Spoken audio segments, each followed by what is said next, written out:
प्यारे बच्चों, स्वागत है आपका नए अध्याय लोकगीत में। लोकगीत क्या है जरा समझ लेते हैं इसमें पढ़ के हम लोग। लोकगीत अपनी लोच, ताजगी, लोकप्रियता एवं शास्त्रीय संगीत से अलग हैं। लोकगीत जनता के संगीत हैं। घर में, गांव में, नगर की जनता गाती है इनको। इनके लिए साधना की जरूरत नहीं होती है।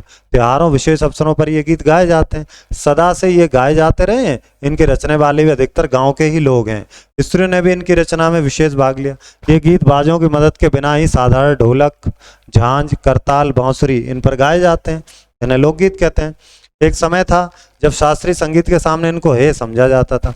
अभी हाल तक इनकी बड़ी उपेक्षा की जाती थी, पर इधर साधारण जनता की ओर जो लोगों की नजर फिरी है, तो साहित्य और कला के क्षेत्र में ही परिवर्तन हुआ। अनेक लोगों ने विविध बोलियों के लोक साहित्य, लोकगीतों के संग्रह पर कमर बांधी और इस प्रकार के अनेक संग्रह अब तक प्रकाशित भी हो गए हैं। लोकगीतों के प्रकार हैं। इनका एक प्रकार तो बड़ा ही ओजस्वी और सजीव है।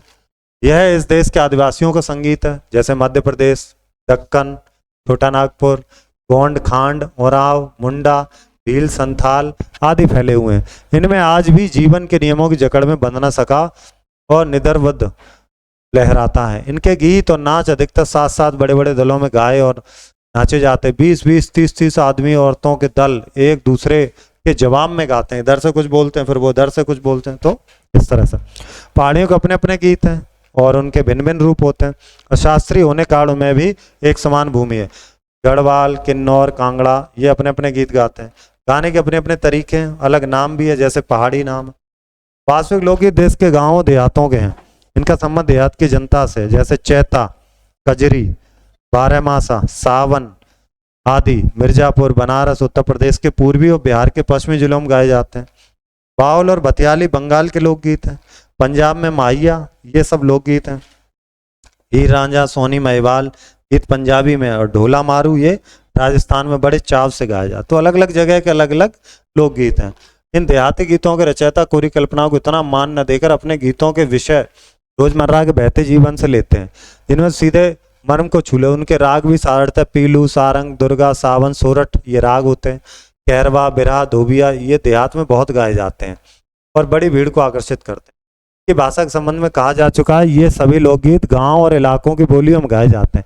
इसी कारण से बड़े आह्लादकर और आनंददायक होते हैं। राग तो इन गीतों के आकर्षक होते ही हैं, इनकी समझी जा सकने वाली भाषा भी इनकी सफलता का कारण है, क्योंकि गांव के लोग बोलते हैं तो बड़े आसानी से इसकी भाषा समझ लेते हैं लोग। भोजपुरी में करीब 30-40 वर्षों से विदेशिया का प्रचार हुआ। गाने वालों के समूह इन्हें गाते हुए देहात में फिरते हैं। उधर के जिलों में, विशेषकर बिहार में, विदेशिया से बढ़कर दूसरे गाने लोकप्रिय नहीं हैं। इन गीतों में अधिकतर रसिक प्रियों और प्रियाओं की बात रहती है। परदेसी प्रेमी की और उनसे करोड़ और विरह का रस बरसता। जंगल की जातियों आदि के भी दल गीत होते हैं, जो अधिकतर बिरहा आदि में गाए जाते हैं। पुरुष एक और स्त्रियां दूसरी और एक एक दूसरे के जवाब के रूप में दल बांधकर गाते हैं और दिशाएं गूंज उठती हैं। पर इधर कुछ समय से इस प्रकार के दलीय गायन का हास हुआ, यानी कि कमी हुई है।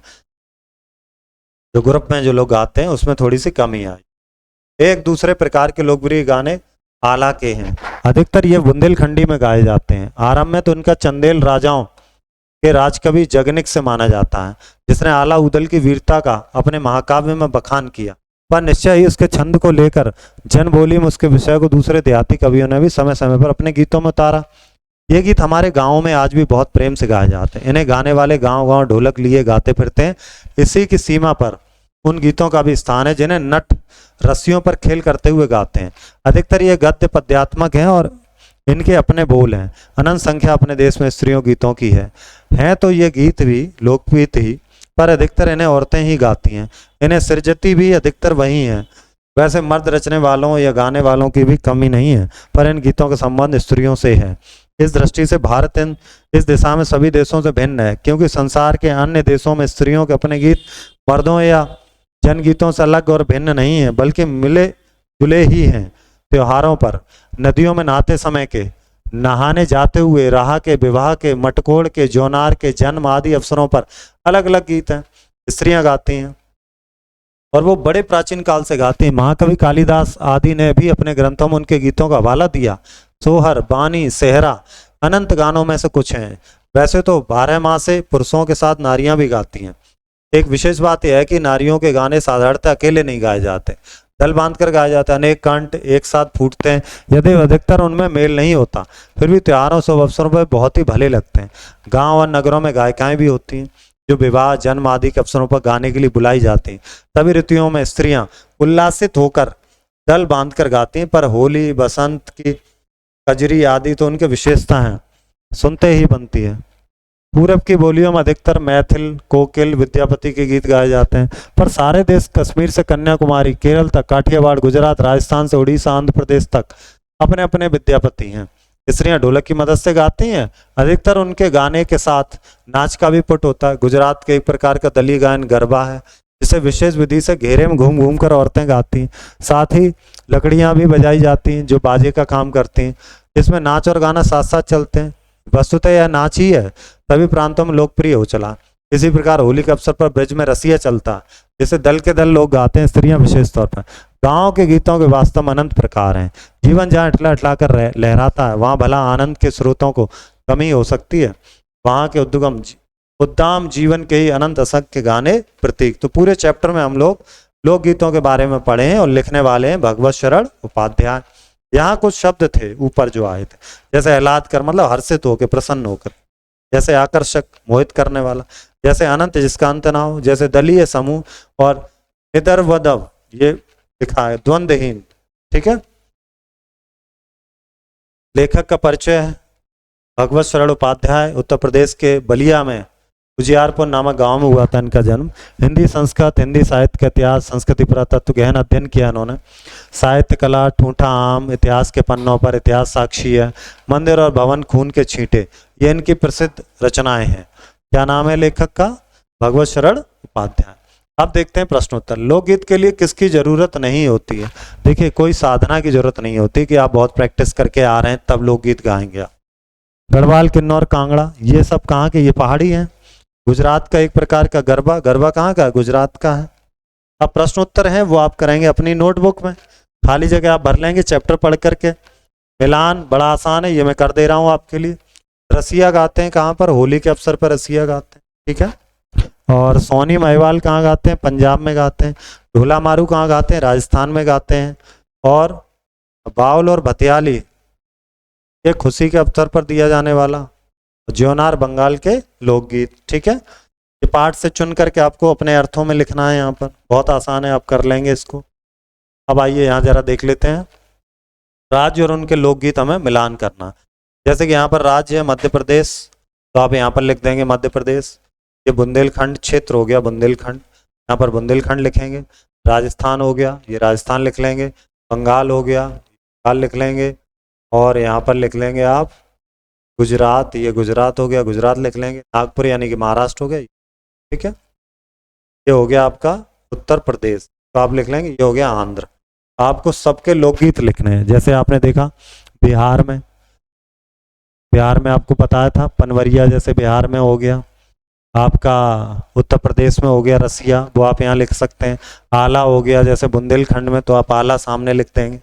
ठीक है, अब ये कुछ अलग प्रश्न हैं, उन्हें आप जरा देखेंगे। अनुस्वार, अनुनासिक और विसर्ग शब्द बनाने, तो मैं कुछ शब्द बना रहा हूं जैसे अंकी बिंदी वाले। जैसे मैंने लिखा पंख, ठीक है, जैसे मैंने लिखा कंठ, जैसे मैंने लिखा दंश, ठीक है, तो मैंने लिख दिया है। इन्हें बोलते हैं हम लोग अनुस्वार। अब हम लोग लिखेंगे अनुनासिक वाले। चंद्रबिंदी जैसे आंख, जैसे चांद, जैसे मांद। ठीक है, विसर्ग वाले लिखते हैं। जैसे हमने लिख दिया दुख, हमने लिख दिया प्रातः, हमने लिख दिया वस्तुतः।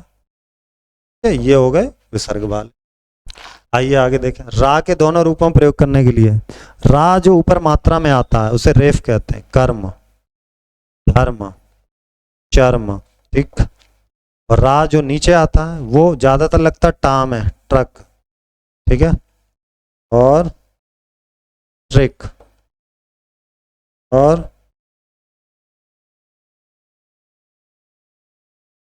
डोनाल्ड ट्रंप नीचे लगा दिया। अगला देखते हैं क्या है। क्या आपको छांटने हैं लिंगों के आधार पर अलग अलग करने हैं। ढोलक क्या है? पुल्लिंग होगा।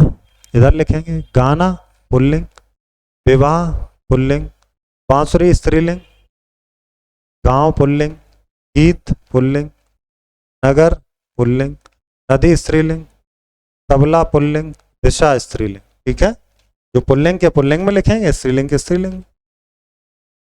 विलोम शब्द लिखिए, चलिए लिख लेते हैं विलोम।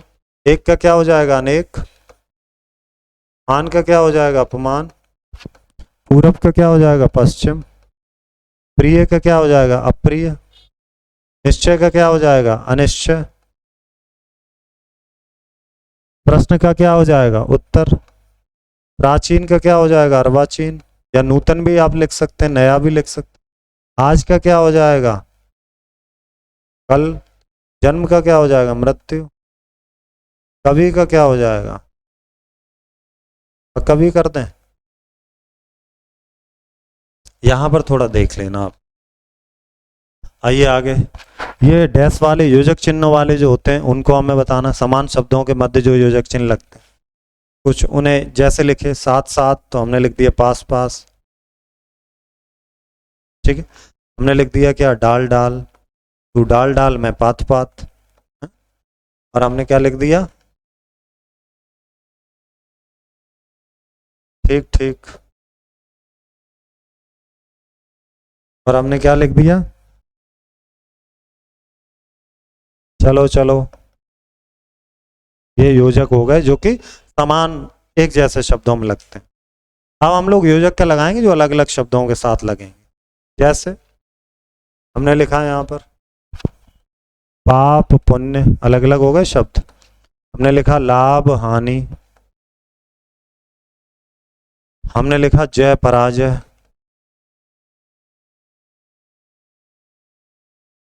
हमने लिखा यश अपयश, यश अपयश। आइए वर्ण विच्छेद करना है, वर्णों को अलग अलग करना है। आला कैसे करेंगे,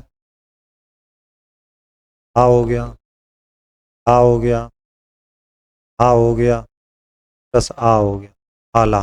ठीक, इसी तरह से आप कर लेंगे। संग्रह कैसे करेंगे आप, सा हो गया ये, संग हो गया ये, फिर गा हो गया, फिर रा हो गया, फिर आ हो गया, फिर आ हो गया, फिर आ। वर्ण विच्छेद मतलब एक एक वर्ण अलग करना है। इसी प्रकार से आप ये कर लेंगे।